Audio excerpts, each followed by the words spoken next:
everybody, welcome to Daily Reviews, where I take a couple minutes to look at something and I tell you what I think of it. So today we're going to be looking at Donkey Kong Country 2 for the Super Nintendo. That's the version we're going to be looking at least.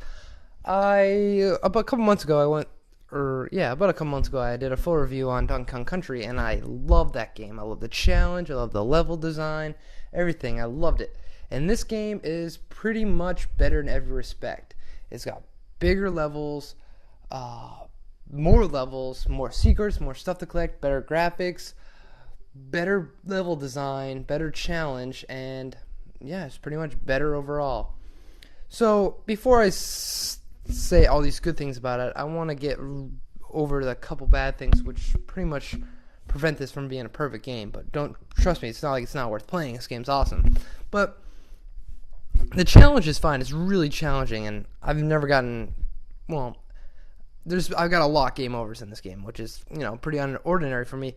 But it was never too much that I didn't want to play the game anymore. So that wasn't a bad thing. That was actually a good thing, because I like a challenge, and a lot of new mainstream games don't give you that. But this isn't a new game, so there's that.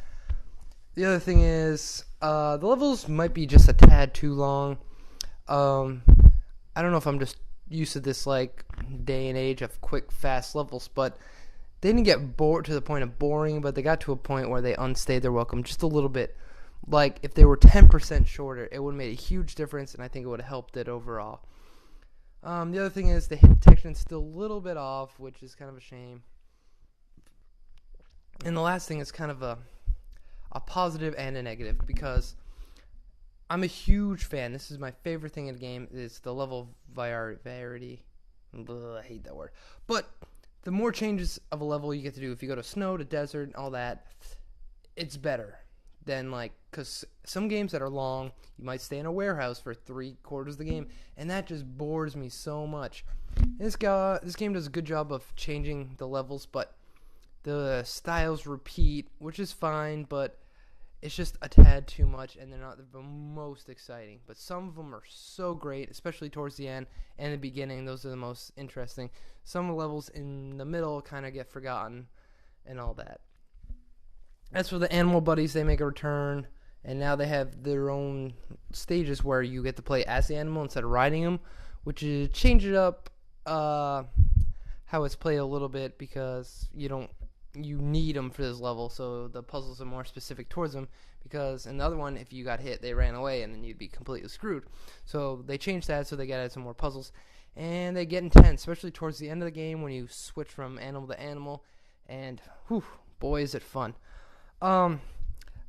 Diddy Kong I used to like him when I was a kid, but I think he's kind of a boring character now, and Trixie Kong's awesome, but I would love to see Donkey Kong. I wish he was like a playable character or something, because it's missing. Donkey Kong's missing, even though the whole point is he's captured and you gotta find him. But I don't know, I think it's just not having a big gorilla with you makes the game feel a little bit weird. I know this is people's favorite of the series, and it's not mine. I still love this game. I still think it's fantastic, but it's not my favorite. And when I get to my favorite game of the series, it's pretty much everyone's least favorite, so we'll get to that soon enough. So anyways, the good thing, the graphics are even better, and I don't even know how the Super Nintendo does this, because the graphics are so good. It's all computer generated. There's so many things to collect. A bit too much for my taste, but the ending's not that great to get it, the secret ending, if you want all the secrets.